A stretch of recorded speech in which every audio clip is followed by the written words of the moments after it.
십자가의 피로 화평을 이루사라고 하는 말씀의 제목으로 주의 말씀 함께 나눠보고자 합니다. 골로새서는 이 골로새 교회의 그 침투한 거짓 교사를 경계하고 그의 가르침에 대해서 초대교회가 가졌던 신앙 또는 그 안에 있는 신학적인 것들을 변호하기 위해서 기록한 바울의 옥중서신 중에 하나라고 할 수 있습니다. 이에 대해 바울은 거짓 교사들이 가르치는 세상의 철학, 헛된 사상의 속임수를 경계하고 오직 모든 만물 위에 뛰어나신 예수 그리스도만을 붙들고 살라라는 것을 증거하는 말씀이라고 할 수 있습니다. 왜 골로새 교회가 이 거짓 교사, 잘못된 철학, 잘못된 사상, 이교도들을 경계하고 오직 예수만을 외치는 그런 말씀이 되었을까? 지리적으로 보면 보시다시피 이 골로새가 히에라볼리라고 하는 곳과 라오디게아라는 도시, 그 세 개가 아주 붙어 있는 도시처럼 되어 있습니다.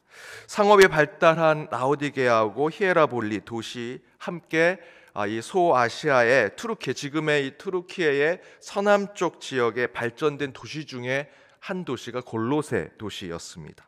그 가운데 골로새 도시는 소아시아에서 수리아로 가는 동서 교통의 요충지였습니다. 그래서 실제로 매우 번성하고 문명이 발전하고 상업적으로 융성했던 곳으로 알려져 있습니다. 그런데 사진을 보시면 아무것도 없습니다. 가보신 분은 아시겠지만 이 골로새라고 하는 도시에는 그냥 아무것도 없는, 그냥 아까 보셨던 표지판이 골로새라고 있는 표지가 없으면 이것이 골로새 도시가 서 있는 곳인가라는 것을 알 수 없을 정도로 그냥 허벌판에 이것이 골로새 도시였습니다 라고 하는 곳입니다. 땅을 파면 엄청난 유물, 엄청난 도시가 있을 것이다 라고 얘기는 하지만 예산이 없어서 할 수 없다라고는 합니다. 그렇게 발전하고 대단했던 도시가 수없는 자연재해, 곧 지진이 수없이 발생하면서 더 이상 회복할 수 없는 도시, 폐허된 도시로 그냥 땅에 묻혀져 있습니다. 좀 보시다시피 이렇게 좋은 환경을 갖고 있습니다. 그 전에 있던 사진인데 이 사진, 이 골로새 교회, 골로새라고 하는 도시에서 저희들 보신 것처럼 저렇게 저희들이 함께 이번 성지순례관 팀과 사진을 찍었습니다. 아무것도 없는 곳에서 저희가 사진을 찍었지만 그 다음에 보시는 사진이 히에라볼리라고 하는 도시의 유적을 발굴하고 있는 곳에서 찍은 단체 사진입니다. 비교가 되죠. 골로새 교회는 아무것도 남아있는 것이 없습니다. 사실은 그 다음 페이지 보시면 이거는 그 사진들, 그 곳곳에 도시들이 여전히 남아 있는데 그곳에서 이곳에 이런 건물들이 남아 있습니다라는 것을 제가 보여드리려고 이렇게 사진을 찍었지만 지금 보시다시피 이 골로새라는 곳은 아무것도 남아 있지 않습니다. 그곳은 정말 예전에는 비옥한 땅이었고 목축업이 발달했고 그 옆에 이 큰 강이 흘러서 그 강에서 천을 염색하는 염색업, 직물공업이 발전했던 도시였다라고 얘기합니다. 근데 여러분 보시는 대로 사진으로는 아무것도 없지만 그 땅 아래는 어마어마한 도시가 세워졌을 것이다 라고 추측하고 있습니다. 그 안에 그 발전된 도시에 사람도 많았고요, 더불어 우상과 이교도들의 종교들도 많았습니다. 당연히 문명이 발달하고 다양한 문화와 인종들이 모이는 큰 도시이다 보니 수많은 철학과 수많은 사상, 이론과 종교들이 만연했고 그 가운데 안에 골로새 교회가 세워져 있었다라는 것이죠. 그런 배경으로 이 골로새 말씀을 읽으면 그 골로새 말씀 한 구절 한 구절에 이 바울이 어떤 것을 그 골로새 도시에 세워진 교회에, 그 성도들에게 전하려고 했는지를 아주 입체적으로 이해할 수가 있습니다.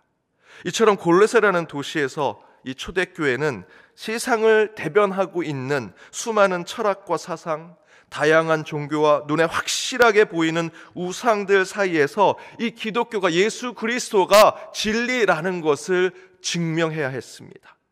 세속적으로 발달한 이 골로새 도시에서 사람들은 눈에 보이는 것에 집착했죠. 손에 쥐어져야만 진리였습니다. 그들은 엄청난 발전된 그 도시 속에서 물질과 돈도 많았습니다. 항상 채워져야만 성취하는 것이라 생각을 했습니다. 그런데 앞서 보신 대로 이 골로새 도시는 보이는 것이 다 무너지고 사라졌습니다. 2000년 전에 그 골로새 도시는 엄청난 융성한 도시였지만 여러분 지금은 단 하나의 벽돌도 보이지 않는 곳이 되었습니다. 여기에 골로새 도시라고 하는 표지가 없으면 아무도 모를 유령의 도시, 보이지 않는 도시, 손에 잡히지 않는 도시가 되었다라는 것이죠.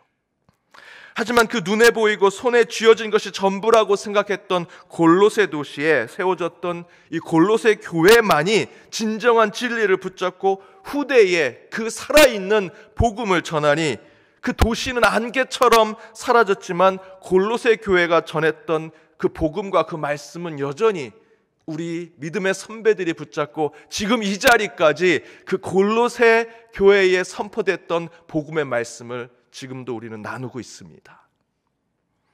그런데 바로 그때 이 골로새 도시에 선포된 이 하나님의 말씀이 이렇게 선포가 됩니다. 오늘 본문 15절에서 17절입니다. 함께 읽어보겠습니다.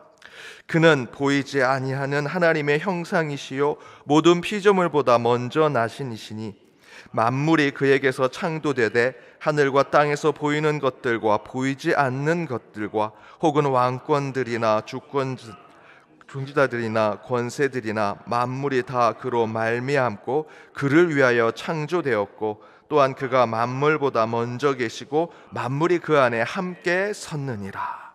무엇이라 증거합니까? 보이지 아니하시는 그분이 눈에 보이는 모든 피조물보다 먼저 나신 자다.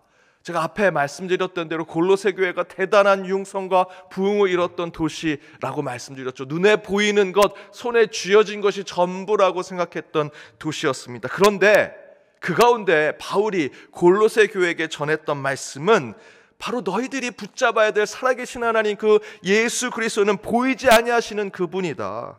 눈에 보이는 모든 피조물보다 먼저 나신다라고 증거하지요.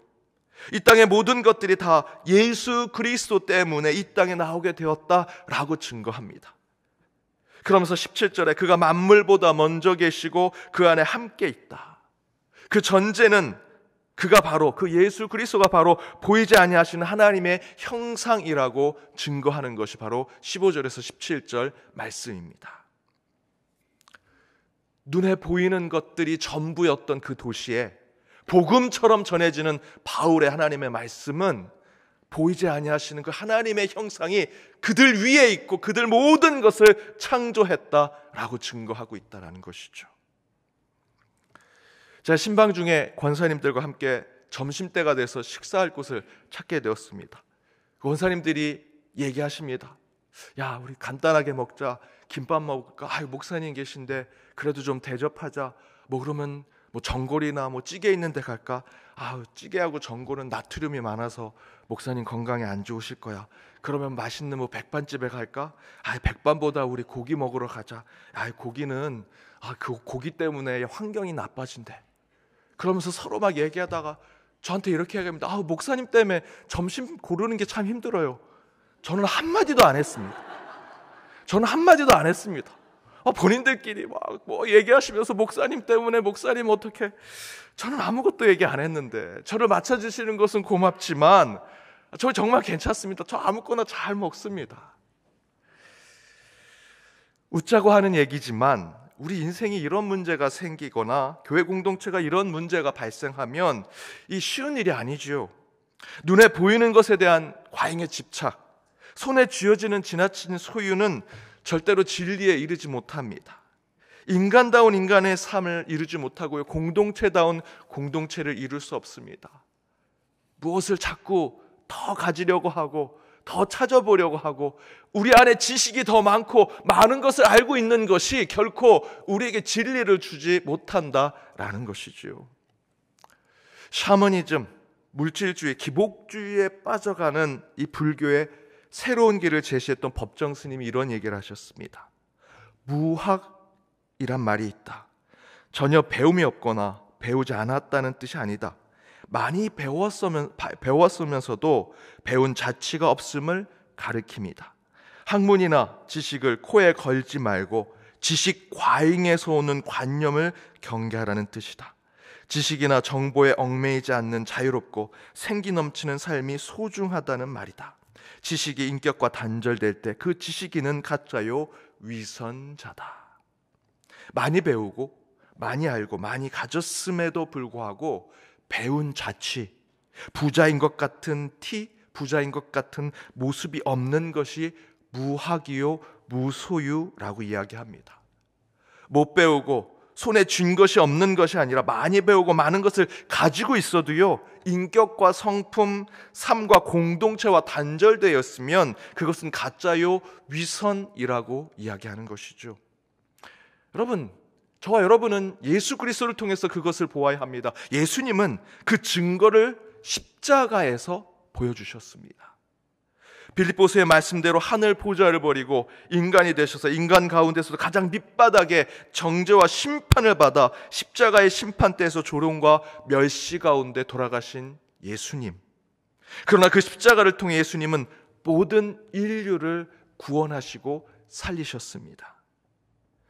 한마디 말로 6일의 창조를 창조주 하나님은 이 땅의 우주 만물을 그저 그냥 입술로 야, 물고기가 만들어져라, 모든 동물이 만들어져라, 바다와 산이 만들어져라, 해와 달이 만들어져라 하시면 되는데, 창조의 이야기는요, 우리 하나님께서 이 우주 만물을 창조하시기 위해서 노동을 하셨다는 것입니다. 손에 진흙을 묻히시고 땀을 흘리심으로 우리 인간과 우주 만물을 창조하셨다라는 것이죠. 그 얘기는 뭐냐면 하나님께서 그 모든 권위를 내려놓으시고 이 땅에 손에 흙을 묻히시고 땀을 흘리심으로 우리와 함께 소통하시고 함께 하시겠다라는 뜻입니다. 예수님도 그의 성부 하나님의 뜻을 이어받아 이 땅에 우리를 구원하시기 위해서 인간의 모습으로 오셨습니다. 예수님도 십자가에서 내려와 전지전능하신 하나님의 아들로 슈퍼맨처럼 내가 십자가에 달려 죽을 줄 알았냐? 내가 너희들을 심판하겠다 하실 수 있는 분이신데 그러지 않으셨습니다. 십자가에서 우리 인간과 똑같은 고통을 다 겪으시며 그 인간과 똑같은 죽음을 경험하셨습니다. 세상을 심판하고 인류를 구원하시기 위해서 우리 예수 그리스도가 보여주신 것은 그 십자가에서 우리 인간과 똑같은 희노애락을 다 겪으시면서 그 사랑을 우리에게 베풀어 주셨다라는 것이죠. 가장 낮은 자의 모습, 종의 모습, 어린 양으로 우리를 구원하시고 우리를 새롭게 하신 분이 예수 그리스도이십니다.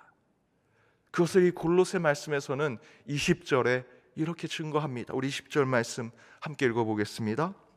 그의 십자가의 피로 화평을 이루사 만물 곧 땅에 있는 것들이나 하늘에 있는 것들이 그로 말미암아 자기와 화목하게 되기를 기뻐하심이라.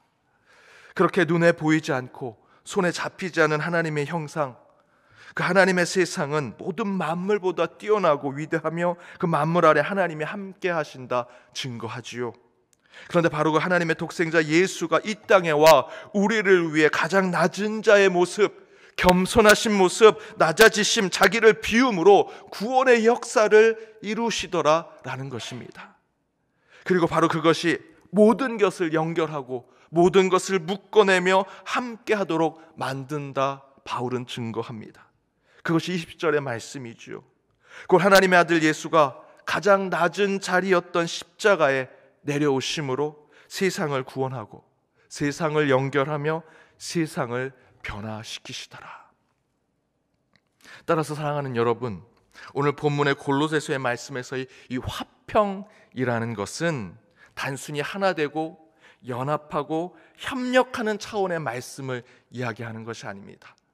그저 우리 교회 안의 구역, 소그룹, 자치회, 우리 교회에 있는 공동체가 예수 십자가로 하나 됩시다, 우리 서로 조금 이해합시다, 서로 조금 사랑합시다 라는 것의 표현이 십자가의 피로 화평됐다는 그런 말씀이 아닙니다.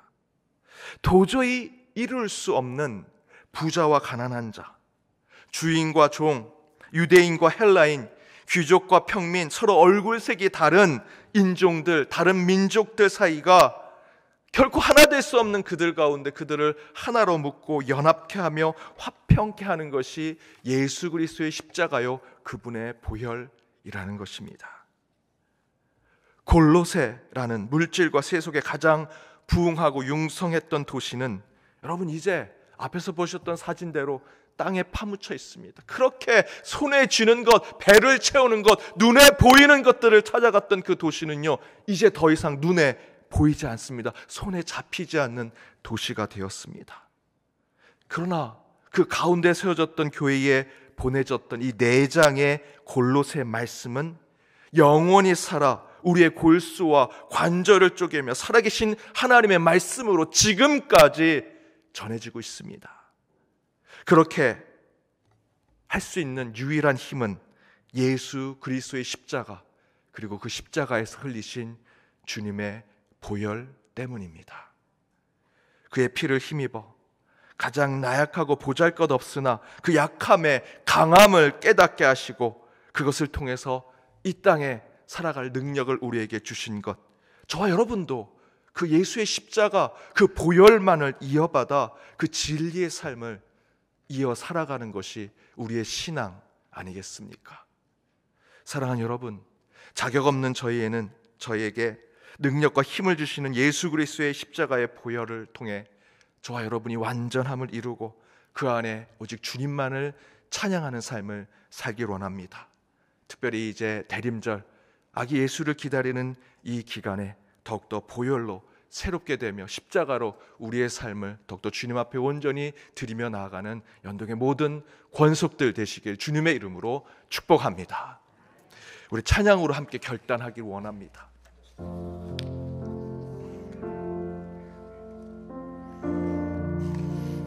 자격 없는 우리의 힘이 아닌 오직 예수 그리스도의 보혈로, 그 십자가의 보혈로 우리의 모든 것을 이루어낼 줄 믿습니다.